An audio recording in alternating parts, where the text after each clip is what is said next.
திரு ராம், திமுகவுடைய வாக்கு வங்கியில சேதாரம் இல்லை, அதிமுக பலவீனமாக இருக்கிறதுனால அதிமுக வாக்கு வங்கியில சேதாரமாக வாய்ப்பு இருக்கு திரு விஜயால்னு திரு ஜீவா சொல்றாரு.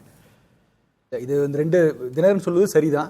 ரொம்ப குறிப்பா 2006 விஜயகாந்த் ரொம்ப தெளிவா சொல்றாரு. 2011 விஜயகாந்த் பத்தி பேச்சு. எந்த ஸ்டேட்மெண்ட் நீங்க என்டாஸ் பண்றீங்க? தினகரன் 2006 விஜயகாந்த் ஏற்படுத்திய தாக்கத்தை விட 2026 விஜய் அதிகமான தாக்கத்தை ஏற்படுத்துவார் ஸ்டேட்மெண்ட் சரிதான். பொலிட்டிக்கலா எலெக்ஷனா ஹோலிஸ்டிக்கா போலிங் ஸ்டேட்டா வாக்கு சதவீதம் இல்ல. சரி, இதை நம்ம ரெண்டு பார்ட்டா பார்க்கணும். வட தமிழ்நாட்டில் அவர் ஏற்படுத்திய தாக்கம், தென் தமிழ்நாட்டில் ஏற்படுத்திய தாக்கம். வட தமிழ்நாடு என்ன தாக்கம் ஜீவா ரொம்ப எக்ஸ்பிளைன் பண்ணார். ஸோ அதை விட்டுருவோம். தென் தமிழ்நாட்டில் விஜயகாந்த் ஏற்படுத்திய தாக்கம் அப்படிங்கிறது மிகப்பெரிய விஷயம். ஆக்சுவலா என்னன்னா, நீங்க அப்போ கார்த்திக் இருந்தார். கார்த்திக் 30 சமூக வாக்குகள் எங்க நினைக்கிட்ட தான் இருக்கு, நான் ஜெயலலிதாவை எதிர்த்து போட்டியிடுவேன் அப்படின்னு சொல்றாரு. சரத்குமார் அது வரைக்கும் திமுக இருந்தவர், அவர் அதிமுக வர அதிமுக திடீர்னு ஜாயின் பண்றார். ஸோ அப்போ வைகோ வர 2006 எலெக்ஷன் கூட்டணிக்கு வரார். ஸோ தென் தமிழ்நாட்டில் அதிமுக சாதகமான சூழல் பிரச்சாரத்துக்கு முன்னாடி வரை இருந்துச்சு. பெரிய பெரிய ஆட்கள் அங்கே இருந்தாங்க, நட்சத்திர பட்டாளங்களே இறங்கி பிரச்சாரம் செய்தாங்க. வழக்கமாக அதிமுக வெற்றி பெற தொகுதிகளில் கூட அவங்க வெற்றி பெற முடியாத காரணம் அங்கே விஜயகாந்த் ஃபேக்டர் ஆக்சுவலாங்க. ஸோ அப்போ அதில் தினகரன் சொல்ல வந்த விஷயம் என்னன்னா, அதில் ஒரு சப்டலாக ஒரு செய்தி சொல்றாரு.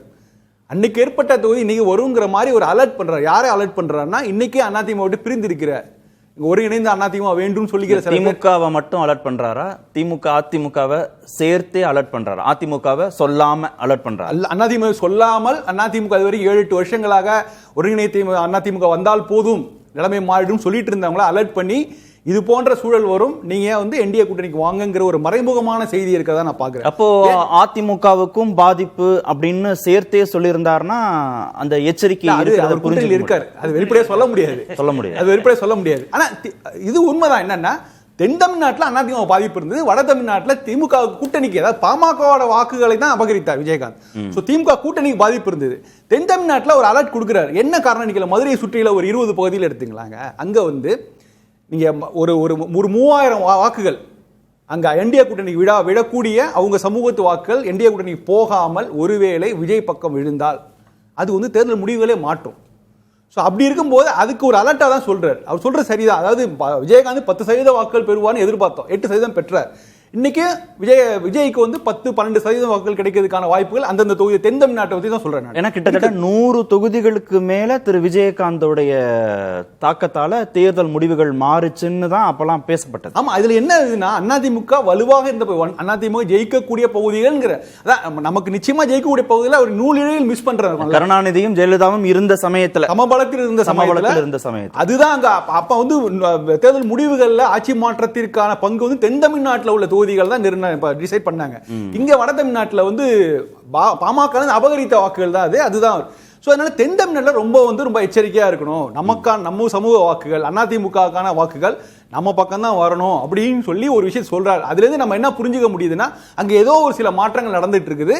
அதாவது அதிமுகவுக்கும் அமமுகவுக்கும் எதிரான விஷயங்கள் செய்யும் போது அதை இந்த பக்கம் நம்ம எதிராக போயிடக்கூடாதுங்கிறதுக்காக ஒரு முன்னெச்சரிக்கை. இதுல 2 விஷயம். ஒண்ணு, என்னோட முக்கியத்துவத்தை புரிஞ்சுக்கோங்க, அமமுக முக்கியத்துவத்தை புரிஞ்சுக்கோங்க, என்னோட முக்கியத்துவத்தை புரிஞ்சுக்கோங்கன்னு மட்டும் திரு எடப்பாடி பழனிசாமிக்கு செய்தி சொல்றாரா? இல்ல திரு ஓபிஎஸ் திருமிகு சசிகலாவை உள்ளடக்கிய ஒருங்கிணைந்த அதிமுக இல்ல ஒருங்கிணைந்த என்டிஏ கூட்டணின்னு அந்த 2 பேர் தரப்புடைய முக்கியத்துவத்தை சேர்த்தே இங்க சொல்ல வர்றாரு? அந்த 2வது தரப்புக்கு தான் நேரடியான செய்தியா இருக்கு. ஏன்னா தென் தமிழ்நாட்டில் ஒருங்கிணைத்த அதிமுக வந்தால் எல்லாம் நடக்கும்னு சொல்லி சேலஞ்ச் பண்ணவங்க அவங்க தான். ஸோ அதனால இதுல அதிமுகவோ பாஜகவோ பெரிய ரோல் கிடையாது. இப்போ இவங்களுடைய இதை நிரூபிக்க வேண்டிய கட்டாயம் அவங்களுக்கு இருக்கு.